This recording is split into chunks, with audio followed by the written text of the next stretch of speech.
Hare Krishna.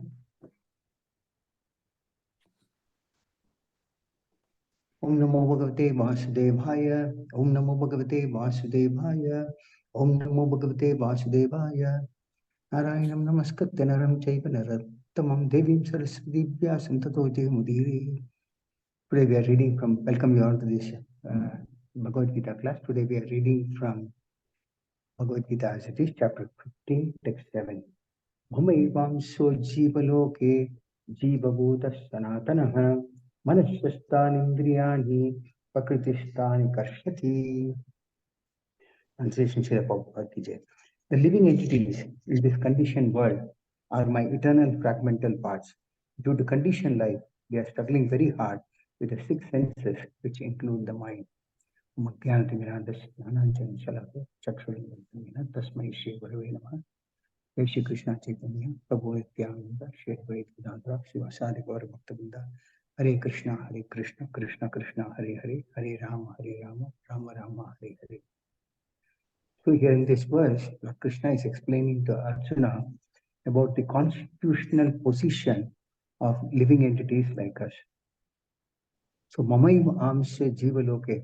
That means the Lord is telling Arjuna that we, the living entities, are part and parcel, eternal part and parcel of the Supreme Lord, the Supreme Soul. So there are two types of entities. Here Srila Prabhupada is explaining. One is the Vishnu Tattva expansions of the Lord, which are the primary and personal expansions of the Lord, like Lord Rama, Narasimhadeva, and other Vishnu Tattvas, who are the predominating deities in the Vaikuntha planets. And then there are the secondary and the separated expansions, like the Jiva Tattva, like us, who are eternally or constitutional, by constitutional position, they are supposed to be the servants of the Lord. Just like the parts of the body, like our hands, like our legs, they are meant to serve the whole body. Similarly, we, the Jiva Tattvas, are meant to be serving that Supreme Lord by constitutional position.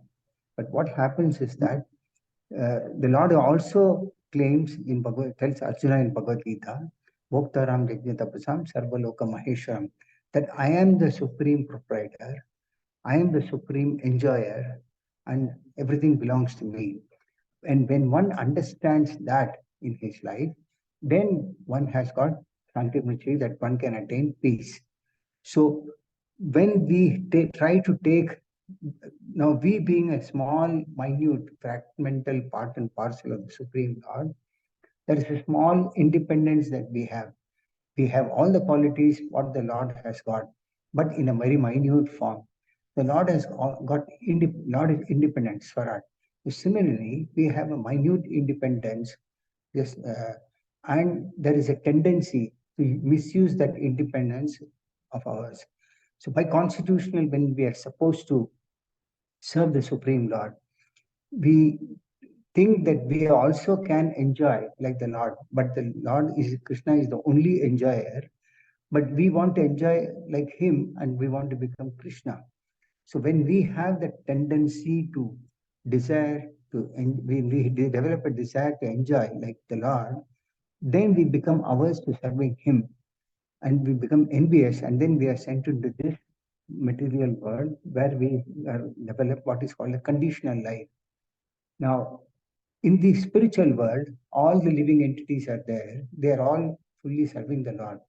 But in the material world, because we have developed an aversion, we are sent into this material world, and we have given an opportunity to try to see if we can enjoy anything that is there in this material world. But there is nothing to enjoy in this material world, because the Lord himself says, Dukkalayam Asasvatam, that this material world is nothing but a place of distress. So when we try to use that independence that we have, then we are conditioned in this material world, and we are bound here in this material world, life after life, and we don't know how many millions of births has gone by. And then what happens is that we have to struggle very hard for existence in this material world. So it is not only human beings like us, but all the living entities, like even the controllers of this world, like Lord Vishnu, Lord Brahma, Lord Shiva, they are all the part and parcel of the Supreme Lord. And now here there is another important point that is mentioned. It is called eternal. Eternal means everyone is eternally a part and parcel of the Lord. It is not that at some point of time they were part and now they have been separated, but they are eternal and they are not temporary manifestations. And when we come here, we are bound up by our false, due to our false ego, by the senses and five senses, and the including the plus the mind also. And when our mind is absorbed in the mode of goodness, then our activities are also good. When the mind is in passion, then our activities are very troublesome for us. And in the mode of ignorance, one can also go down to the lower species of life. So this is the basic point that is mentioned here. So Karshati means we are struggling very hard, which is the material world is such that we are tied up like chains. Like for example, if we are tied up by rope, different ropes on hands, legs, everywhere. So these senses and the mind, they tie us, and then we are bound by these ropes. So when we are tied by the ropes and we want to enjoy, we can't enjoy. So that is why it is said that we struggle in this material world with these senses that include the mind. Now, when we are born, we are here in this material world, we have a material body and we identify ourselves with this material body. But the moment we take up our constitutional position of serving the Lord, then automatically we continue to be the part and parcel of the Lord, but we are given an opportunity to go back to our home, which is the spiritual world, where we get a spiritual body. That means the material body does not exist with us anymore. So, and there we are in a liberated condition where we can enjoy uh, with the Lord. When the Lord enjoys, we also become a part of that enjoyment because ultimately He is the enjoyer. By serving Him, we give pleasure to the Lord, and by giving pleasure to the Lord, we also become a part of that enjoyment. So this is how the conditioned life in the material world exists, and the liberated life, liberated condition in the spiritual world exists. Also, another important point is that it is not that the living entities were one together and they have been cut into pieces. No, it is not like that. So the word Sanatana is used because it's a fragmental portion which is eternal in nature. The Lord Himself says in Bhagavad Gita that if we all existed before, we continue to exist and we will also be existing in future also. So this is the constitutional position of the spirit soul that is inside the body, not the material body that we identify with. The material body that we identify with is made of earth, water, fire, etc., which at the time of leaving the body enters back into its original this thing, and then again we develop another material body which is composed made of earth, water, fire, mind, intelligence, ego, etc. So the mind takes this soul from one body to another. So one should see that at the end of life, one is free from all material actions and reactions. It's also mentioned in the Shastras as to how this moon is a presiding deity of the mind. And on a full moon day, when those who are not steady, they face a lot of difficulty. So the mind is always agitated. Whereas the same mind, when it is engaged in the service of Krishna, then it becomes free from all these disturbances. Similarly, the senses, our life's desires, the senses are given to us with a particular purpose. For example, eyes are given to us to see the Lord, beautiful form of the Lord. But because we have this material body and identify the material body, we have a tendency to see something beautiful which we want, not the form of the Lord.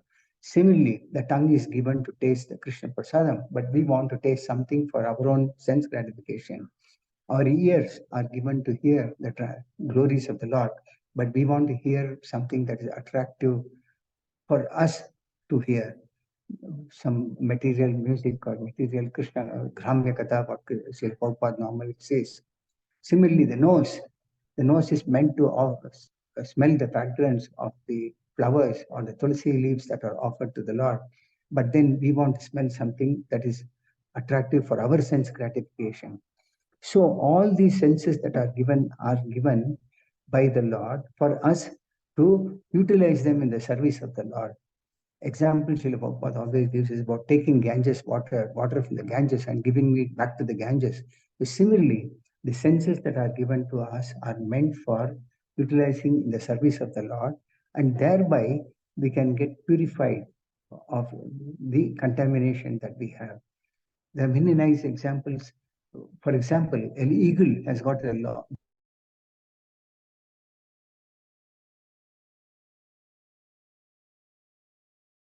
Eagle has got a desire to look for its prey even at such a distance.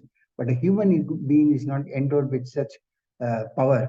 Similarly, if you see a bear might want to sleep for hours together, but a human being is not given with that type of intelligence to sleep for a long time. So the Lord has given this human form of life for us to understand that if we engage the senses in the service of the Lord, and the mind also in the service of the Lord, then they get purified. And at the end of this life itself, the mind is engaged in service in the thoughts of Krishna, and the soul goes back to the spiritual world, back to our home, which is our original position, and we are situated in the constitutional position itself. So, but otherwise, what happens is that we are trapped in this material world. Examples are like a fisherman keeps worms to trap fish, and the fish with a desire to enjoy gets trapped by the fisherman. Similarly, one who has got a desire to gratify his tongue and other senses are conditioned in this bound in this material world. It's also said that if one his tongue, then all other senses are already controlled. So by committing acts for sense gratification, one prepares on the desires that we have. Very nice examples are given in Srimad Bhagavatam. For example, Maharaj Ambrisha always engaged his mind in meditating upon the lotus feet of Krishna. His words were used in describing the glories of the Lord. His hands were used in cleansing the Lord's temple, and his ears in hearing the words spoken by Krishna or about Krishna's devotees. He engaged his eyes in seeing the beauty of the deity of Krishna. He walked to the temples of Krishna. So this way he engaged all his senses in the service of Krishna. He engaged the sense of smell in smelling the fragrance of tulsi offered to the Lord, and his tongue in tasting the nice Krishna prasadam. So this way, 24 hours he engaged all his senses in the service of the Lord. So this is what is called devotional service.